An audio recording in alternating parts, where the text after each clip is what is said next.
नमः पार्वती पतये हर हर महादेव। नमस्कार शिवभक्तांनो, आपल्या सर्वांचे मनापासून स्वागत आहे। मित्रांनो, प्रेम म्हणजे नेमकं काय? फक्त भावना की त्यापेक्षा खूप काही? हिंदू धर्मग्रंथामध्ये अनेक प्रेमकथा सांगितल्या गेल्या, पण त्यातली सर्वात दिव्य, सर्वात पवित्र आणि सर्वात तत्वज्ञानपूर्ण कथा म्हणजे भगवान शंकर आणि माता पार्वती यांची प्रेमकथा। ही कथा केवळ दोन हृदयांच्या मिलनाची नाही, तर भक्ती, त्याग, समर्पण, संयम आणि आध्यात्मिक उन्नतीची आहे। शंकर म्हणजे वैराग्य, पार्वती म्हणजे शक्ती। या दोघांचे मिलन म्हणजे सृष्टीचा समतोल, जीवनाचा अर्थ आणि अध्यात्माचा खरा मार्ग। आजच्या या व्हिडिओमध्ये आपण जाणून घेणार आहोत शंकर पार्वतीच्या प्रेमकथेतील गूढ अर्थ, त्यामागचे तत्वज्ञान आणि आपल्या आयुष्यात उपयोगी पडणारा आध्यात्मिक संदेश। तर चला सुरुवात करूया या अलौकिक प्रेम प्रवासाला। शिव पार्वती यांची प्रेमकथा सुद्धा एक तत्वज्ञान आहे।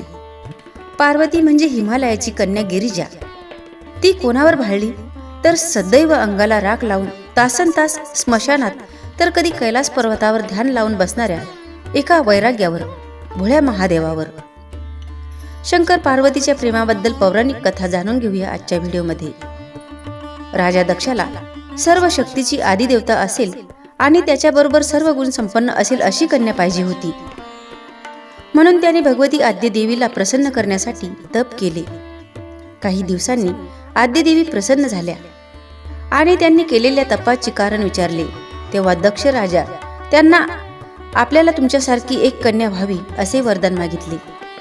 तेव्हा देवींनी प्रसन्न होऊन मी तुझ्या घरी स्वतः तुझी कन्या बनून जन्म घेईल असे वरदान दिले। पुढे राजाला दक्ष याला कन्या झाली व तिचे नाव सती असे ठेवले। सती बाल्यावस्थेपासूनच शूर आणि पराक्रमी होती। तिचे हे गुण पाहून स्वतः दक्ष राजा आश्चर्यचकित व्हायचे। काही वर्षांनी सती मोठी झाली आणि राजा दक्ष तिच्यासाठी वर शोधण्यासाठी सुरुवात करू लागला। याबद्दल त्यांनी ब्रह्मदेवाकडे याची वाच्यता केली। तेव्हा ब्रह्मदेव म्हणाले, आद्य देवीची शक्ती आहे, म्हणजेच ही आदिशक्ती देवी असल्यामुळे हिचा विवाह आद्य देवता शंकराशी लग्न होणे उचित होईल। ब्रह्मदेवाचे हे म्हणणे दक्ष राजाला स्वीकारावेच लागले। त्यांनी त्याचा विवाह शंकराबरोबर लावून दिला। हा शिव आणि सतीचा विवाह सोहळा म्हणजे महाशिवरात्री होय। विवाहानंतर सती शंकराबरोबर कैलासावर राहावयास गेली, परंतु दक्ष राजा आणि शंकराची पूर्वीपासून वैर असल्याने ते शंकराला फारसे महत्त्व देत नसत। एकदा दक्ष राजाकडे एक महायज्ञ होणार होता, त्यामध्ये सर्व देवलोकांना आमंत्रण होते, पण दक्षाने सतीला आणि शिवाला आमंत्रण दिले नाही।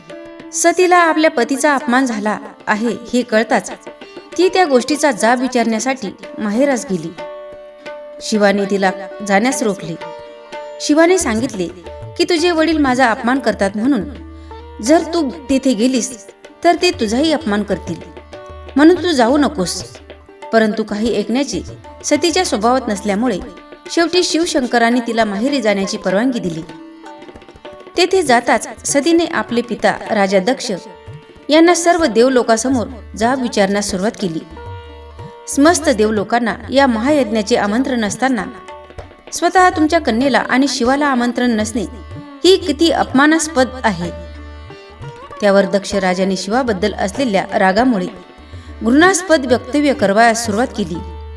ते म्हणाले, शिव हे स्मशानी भूत प्रेतावर राहणारे एक क्षुद्र व्यक्ती आहे। ते जाळलेल्या प्रेताच्या राखा शरीरावर विलोपून असतात। त्याचबरोबर त्यांना वस्त्र आभूषणे म्हणजे एक विचित्र गोष्ट आहे। त्यामुळे त्यांना यज्ञात मान मिळणे कठीण आहे। त्यामुळे संपूर्ण देवलोकात माझा अपमान होईल। आपल्या पती विरोधात काढलेल्या अपमानास्पद वाक्यामुळे सतीच्या मनात सुडाची भावना निर्माण झाली, परंतु शिव तिचा पती आणि राजा दक्ष जन्मदाता असे मनात आल्याने ती थांबली। या अपमानाचा बदला म्हणून तिने दक्ष राजा आणि समस्त देव यांच्यासमोर त्याच यज्ञकुंडात आपले प्राण अग्निदेवाच्या स्वाधीन केले। असा प्रकार शिवाला कळताच ते त्या ठिकाणी गेले। त्यांनी सतीचे पार्थिव उचलले आणि रागिष्ट होऊन आपले तिसरे नेत्र उघडून तांडव नृत्य करायला सुरुवात केली। त्याचा परिणाम म्हणून संपूर्ण सृष्टीत हाहाकार माजला. सगळीकडे निसर्गाने कोप घेतला. हा घडत असलेला प्रकार जर कोणी रोखला नाही तर संपूर्ण सृष्टी उद्ध्वस्त होईल. म्हणून विष्णूंनी आपल्या हातातील सुदर्शन चक्र सतीच्या पार्थिवाकडे फेकले. सुदर्शन चक्राने सतीचे 51 तुकडे झाले आणि संपूर्ण पृथ्वीवर पसरले. तेव्हा शिवाचा राग शांत झाला. त्याच क्षणी भानावर आले. सतीचे शक्तिपीठ भारतवर्षात 51 जागावर पडले, म्हणून यांना 51 शक्तिपीठ म्हणतात. सतीला उत्तर भारतात सतीला सती असे म्हणतात आणि दक्षिण भारतात सतीला दाक्षायणी नावाने ओळखतात. या कृत्याचा विष्णूंना पश्चाताप झाला आणि शंकर एखादा शाप देण्या अगोदर विष्णूंनी 51 सतीच्या शक्तिपीठाकडे जाऊन भगवती देवीची आराधना केली. तेव्हा भगवती देवींनी विष्णूंना आशीर्वाद देऊन मी पार्वतीच्या रूपात येईन असे सांगितले. तेव्हा विष्णूंनी शिवशंकरांना वचन दिले की सती ही पार्वतीच्या म्हणजेच हिमालयाची कन्या गिरिजा बनून पार्वतीच्या रूपात पुन्हा जन्म घेईल. यानंतरची कथा अशी आहे की मानवामध्येच नाही तर देवामध्ये सुद्धा मनपसंत जोडीदाराला मागणी घालण्याचे श्रेय आणि आद्य प्रेमिका म्हणून नाव घ्यायचं तर प्रथम स्थान आहे. उमा पार्वती हे पुढील कथेमध्ये समजून घेऊयात. श्री विष्णू भगवान यांच्या वरदानामुळे हिमालय पर्वताची कन्या म्हणून पार्वतीचा जन्म झाला. लाडाकोडात वाढलेली राजाची कन्या ही गिरीक कन्या गिरिजा अकंठ प्रेमात पडली, तर कुणाच्या अंगाला भस्म लावलेल्या, व्याघ्रांबर परिधान केलेल्या, दाढी जत्रा वाढवलेल्या एका कफलक जोग्याच्या त्याच्याशीच लग्न करायचा विचार तिचा पक्का होता. किती समजावलं तिला, कोणी राजकुमार पाहू ग तुझ्यासाठी, पण पार्वती काही बदली नाही. तिने शिवशंकर शंभूला प्रसन्न करण्यासाठी तपश्चर्या आरंभली. फक्त पाणी खाऊन उपवास केले, पुढे पाणी खाणे सुद्धा बंद केले. तेव्हा तिला अपर्णा हे नाव मिळाले. तिने पंचाग्नी पेटवून घोर तपश्चर्या सुरू केली. आपल्या प्रेमाची प्रांजळ कबुली देणारी, स्वतः पुढाकार घेऊन लग्नासाठी मागणी घालणारी पार्वती म्हणजे एक आदर्शच. शंकर तर ध्यान लावून बसलेले, त्यांना या कशाचाच पत्ता नाही. इकडे तर इंद्रादिक देव सुद्धा वाट पाहू लागले. कधी शंकर डोळे उघडणार, कधी पार्वतीच्या तपश्चर्याला प्रसन्न होणार आणि कधी त्यांचा विवाह होणार. पार्वतीची अवस्था पाहून त्यांनी कामदेवाला गळ घातली. शंकराला ध्यानातून जागे कर, तुझ्या मदन बाणाने त्यांना घायाळ कर, म्हणजे ते पार्वतीशी विवाह करायला तयार होतील. कामदेवाने शंकरावर मदन बाणाचा वर्षाव केला. शेवटी एका मदन बाणाने मात्र शंकर ध्यानातून जागे झाले. डोळे उघडताच समोर कामदेव दिसला आणि सगळा प्रकार शंकराच्या लक्षात आला. आपल्याला समाधीतून उठवणाऱ्या कामदेवावर शंकर संतापले. शंकराने तिसरा डोळा उघडून त्याला क्षणात भस्म केले. शंकराचा राग उतरल्यावर कामदेवाच्या पत्नीने रतीने शंकराकडे क्षमा मागितली. त्यावर शंकराने कामदेवाला पुन्हा जिवंत केले, पण त्याला शरीर नव्हते. तेव्हा शंकराने हा कृष्णाचा पुत्र प्रद्युम्न म्हणून जन्म घेईल व त्याला शरीर प्राप्त होईल असे सांगितले. आता कुठे शंकराचे लक्ष पार्वतीकडे गेले. तिची मागणी त्याला कळली. तेव्हा त्यांनी तिची परीक्षा घेण्याचे ठरवले.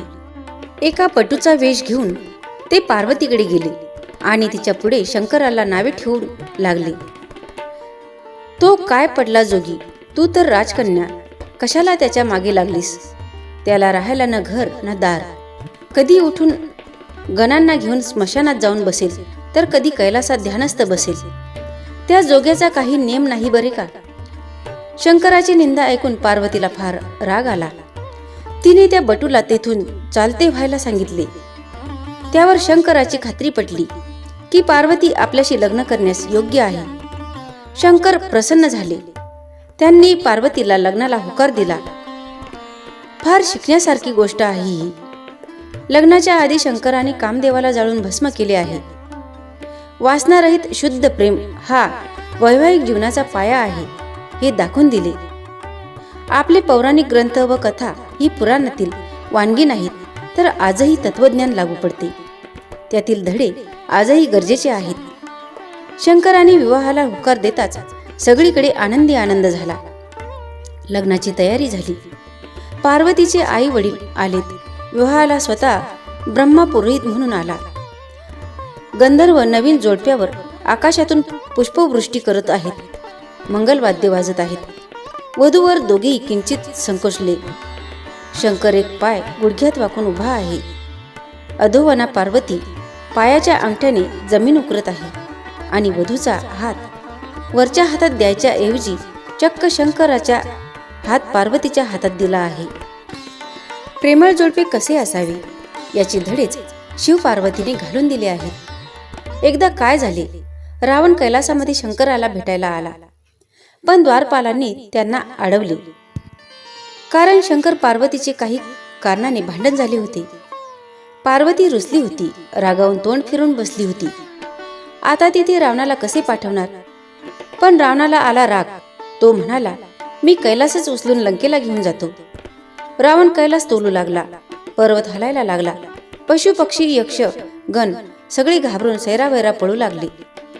पार्वती पण घाबरली. पण भांडण झाले, मग शंकराला कसे बिलगणार? म्हणून दुरूनच तिने शंकराच्या हाताला धरले आणि शंकर शिस्तप्रज्ञेपणे आपल्या पायाच्या अंगठ्याने कैलास दाबू लागले. त्या भाराने रावण चिरडला जाऊ लागला. त्याचा अहंकार गळून पडला. त्यावर रावण शिवतांडव स्तोत्र गाऊन शंकराची स्तुती करत होता. शंकर त्याने प्रसन्न होऊन रावणाला क्षमा करून सोडून दिले.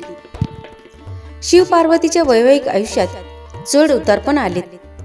आता हा गंगावतरणाचाच प्रसंग पहा. आकाशातून त्रिमुखी गंगा पृथ्वीवर कोसळणार आहे. गंगेचा ओघ पृथ्वीला सहन होणार नाही. म्हणून भगवान शंकर गंगा आपल्या जटेत झेलण्यासाठी उभे आहेत. आणि सवत आणली की काय या विचाराने खिन्न होऊन तेथून काढता पाय घेणारी पार्वती, शंकर एका हाताने तिला थांबवत आहेत. जणू म्हणत आहेत, अगं जाऊ नकोस, तू समजतेस असे काही नाही. या भगीरथासाठी गंगेला जटेत झेलत आहे इतकेच.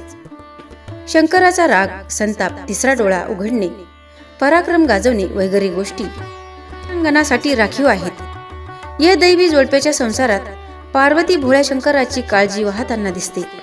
जसे समुद्र मंथनाच्या प्रसंगी जेव्हा हलाहल विष प्रकट झाले, तेव्हा सर्व देवांनी शंकराकडे धाव घेतली. शंकराला म्हणू लागले, काहीतरी करून जगाला सहारापासून वाचवा. तेव्हा शंकराने हलाहल पिण्याचे ठरवले. पार्वतीने त्यांना सावध केले, विरोध केला, तरीही शंकराने हलाहल प्राशन केलेच. तेव्हा विष पोटात जाऊ नये म्हणून पार्वतीने पटकन त्यांचा गळा धरला. पार्वतीच्या या प्रसंगावदनाने ते विष शंकराच्या कंठात राहिले. त्याचा कंठ विषाने काळा निळा झाला. कर्पुरासारख्या गौरवर्णीय शंकराला निळकंठ नाव मिळाले. शंकर पार्वतीचा संवाद तर दैवी आहे. कधी पार्वतीने म्हणावे, एखादी गोष्ट सांगा ना, की लगेच शंकराने तिला विद्याधर राजाची रोमांचकारी कहाणी सांगितली. त्यांच्या या संवादातून बृहत्कथा या सर्वात मोठ्या आणि प्राचीन कथा संग्रहाचा जन्म होतो. किंवा पार्वतीने कधी योग साधनेबद्दल प्रश्न करावा आणि शंकराने तिला योग मार्गाचे ज्ञान द्यावे. या संवादातून नाथपंथाचा जन्म होतो. कधी पार्वतीने नवल करावे. इतका एकसारखा ज्याचा विचार करत बसला आहात ते गीता तत्व आहे तरी काय. तेव्हा शंकराने तिचेच कौतुक करत म्हणावे, देवी, तुझे रूप जसे नित्य नूतन असल्याने तुझा थांग लागत नाही, तसे गीतेतील तत्वज्ञानाचा विचार करू जावे तर रोज नवीनच आहे असे दिसते. तेत हरू म्हणे नेनेचे, देवी जैसे का स्वरूप तुझे, तैसे हे नित्य नूतन देखीजे गीता तत्व. त्यांच्या दोघात श्रेष्ठ कोण, कनिष्ठ कोण असे जर शंकराला विचारले तर तो पार्वती श्रेष्ठ आहे असे म्हणेल. शंकराच्या नावातून पण हे कळते. शंकराला पार्वतीच्या नावाने ओळखले जाते. जसे गिरिजापती, उमाकांत, पार्वतीपती. पण पार्वतीची मात्र स्वतःची ओळख आहे. अंबा, दुर्गा, गौरी, उमा. ती कधी स्वतःची ओळख मी शंकराची भार्या अशी करून देत नाही. असे हे चौकोनी कुटुंब आहे. पार्वती ही आद्य शक्ती असून शक्तीशिवाय शंकर अचेतन आहे. शंकर म्हणतात, पार्वती म्हणजे माझे चैतन्य आहे, प्राण आहे. शिव पार्वतीच्या कथेला फक्त सांसारिक प्रापंचिक नाही तर सामाजिक आणि आध्यात्मिक जोड आहे. भगवान शंकर हे वैराग्याचे प्रतीक आहेत. संसारापासून दूर ध्यानमग्न तपस्वी जीवन जगणारे.